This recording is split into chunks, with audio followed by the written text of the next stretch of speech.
ছাত্রী খুব ভালো রেজাল্ট করেছে, আমাদের সম্বর্ধনা দেওয়া হলো। হ্যাঁ, খুব ভালো থাকো আর খুব আরো উন্নতি করো, এর পরের রেজাল্টের জন্য আরো ভালো হবে, আরো ভালো অনেক আছে। আমি তোমাদের সবাইকে নিয়ে ওকে একটা ফটো তুলে দেবো। হ্যাঁ, সুন্দর করে একটা ফটো তুলে দিবি। তুই একটু চুলটা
জীবনে এত বড় আনন্দ, এতটা খুশি মানে কোনোদিন পাবো স্বপ্নেও ভাবিনি।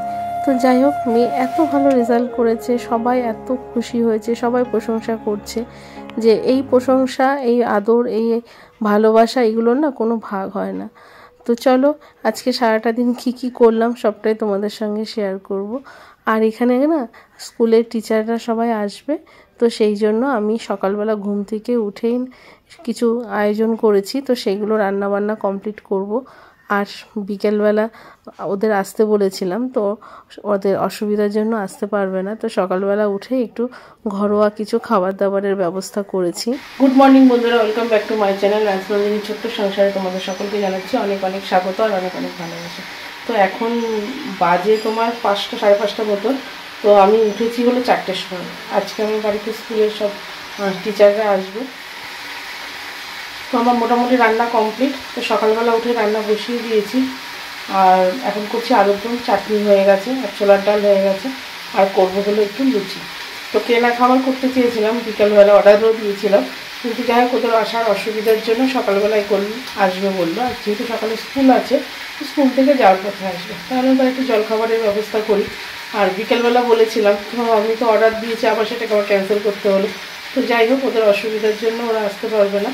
তো এখন নিজে হাতে তৈরি করে খাওয়াচ্ছি। তো খুব বেশি ভালো রান্না তো আমি করতে পারি না, তো যেটুকু পারি, যেমন পারি তেমন করেই খাওয়াবো। আর গরমকালে সকালবেলা লুচি পরোটা কিনে আনতে গেলে দোকানের খাবার খুব একটা ভালো লাগে না। তো যাই হোক নিজে হাতে করছি, লুচিই করবো। তো নিজের হাতে ঘরের তৈরি আর বাইরের কেনা জিনিসের মধ্যে পার্থক্য তো আছে। তো যাই হোক চলো, আগে আলুর দমটা কষানো হয়ে গেছে, একটু গরম জল করে দেবো।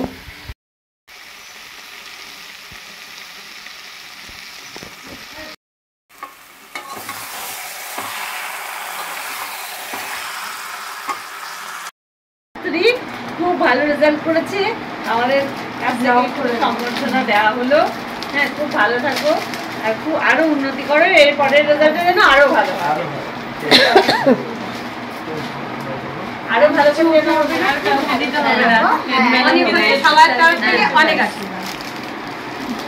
আমি তোমাদের সবাইকে নিয়ে ওকে একটা ফটো তুলে দেবো। হ্যাঁ, সুন্দর করে একটা ফটো তুলে দিবি। তুই একটু চুলটা বেঁধে চলে। তো এখানে সবার জন্য কফি করে নিয়েছি, আর খাবার দাবার মোটামুটি কমপ্লিট হয়ে গেছে। তো অনেক ভিডিও অনেক কিছুই করেছিলাম, তো লাস্টে দেখি কিছু ভিডিও আমার ডিলিট হয়ে গেছে, মানে আমি অন করতে ভুলেই গেছিলাম। তো এখানে দেখো সবাই মিলে মেয়ের সঙ্গে ছবি তুলছে। তো ওরা চাইছিল যে রাজশ্রীর সাথে, মানে আমার মেয়ের নাম হলো রাজশ্রী, তো ওর সঙ্গে একটা ছবি তুলবে সব টিচাররা, কারণ ছোট্টবেলা নার্সারি থেকে স্কুলে পড়েছে। তো সব টিচাররা মিলে একটা ছবি ওকে গিফট করবে, মানে ও থাকবে আর সব টিচাররা থাকবে। তো যাই হোক চলো, এখানে খাবার দাবার দিয়ে দিয়েছি, আর সবাই চলে যাওয়ার জন্য ব্যস্ত হয়ে পড়েছিল। তো দুই দিকেই দিয়েছি, কারণ এক জায়গায় না সবাইকে দেওয়া সম্ভব হলো না, তো ছোট জায়গা, সবাই এত ভালোবাসা দিচ্ছে। তো খুব ভালো লাগছে যে এই এত ভালোবাসা, এত আনন্দ এইগুলো যে পাবো আর কি, তো স্বপ্নেও ভাবতে পারিনি। তো এখানে দেখো মেয়েকে চকলেট দিয়েছে আর যে ফুলে তোড়া দেওয়া হয়েছে। তো আশীর্বাদ করো সবাই যেন ও আরও বড় হতে পারে, মানুষের মতন মানুষ হতে পারে আর নিজের পায়ে যাতে দাঁড়াতে পারে। তো দুপুরবেলা এখানে রান্নাবান্না আজকে করেছিল মসুরির ডালের বড়া আর মাছ ভাজা ছিল আর ভাতে ভেন্ডি দিয়েছিলাম। কারণ অনেক সকালে উঠেছি, তো সকালবেলা টিফিন লুচি, আলুর দম, ছোলার ডাল, তার সঙ্গে চাটনি, মিষ্টি, পাঁপড় এগুলো সমস্তটাই ছিল। তো আমরা সবাই একই খাবারই খেয়েছি, সকালে টিফিনটা একটু ভারী হয়ে গেছে, তো এই জন্য দুপুরবেলা রান্নাটা খুব হালকা পাতলা করলাম। তো এখানে মিক্সিতে মসুরির ডাল বাটা করেছি। তো অনেক দিন ধরে না মসুরির ডালের বড়া খাবো ভাবছিলাম, তো ভাবলাম যে আজকে আর রান্নাবান্না মাছ ডিম কিছুই করব না। তো ভাতে ভেন্ডি ভাতে সেদ্ধ দিয়েছি আর এখানে মসুরির ডালের বড়া। তো বড়াটার মধ্যে একটু পেঁয়াজ দিয়েছিলাম আর কালো জিরে দিয়েছিলাম, দিয়ে একটু ভালো করে মাখিয়ে নিলাম, নিয়ে এবার গরম গরম খাবার পরিবেশন করে দিয়েছিলাম সবাইকে। তো ভীষণ ভালো লাগছিলো খেতে।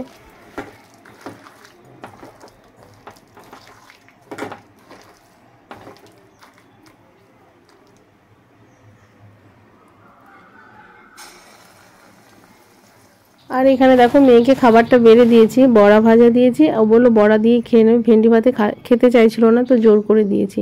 আর এখানে আমরাও খাবারটা নিয়ে নিয়েছি। তো মেয়েকে মাছ ভাজা দিতে চেয়েছিলাম, ও মাছ খাবে না, শুধু ডিম খাবে। কারণ ডিম আজকে আর খেতে হবে না, কারণ লুচি খেয়েছিস তো, এখন আর ডিম খাওয়ার দরকার নেই। তো যাই হোক মাছ ভাজাটা আমি নিয়েছি, বড়াও নিয়ে নিলাম। তো তোমাদের দাদাভাইকে দিয়েছি, শাশুড়ি মাকে দিয়েছি, সবাইকে দিয়েছি। তো দুপুরবেলা খাওয়া দাওয়া কমপ্লিট করে একটা টানা ঘুম দিয়েছিলাম আর একটু কফি করে নিলাম তোমাদের দাদাভাই আর আমার জন্য। শাশুড়ি মা ঘুমোচ্ছেন, তো সেই কারণে ওনাকে দেওয়া হয়নি, তো উনি ঘুম থেকে উঠলে দেবো। কারণ আজকে কফিটা একটু আগেই খেয়ে নিলাম, 6টা বাজতে না বাজতেই খেয়ে নিয়েছি, কারণ রোজই আমাদের চা খেতে 7টা বেজে যায়।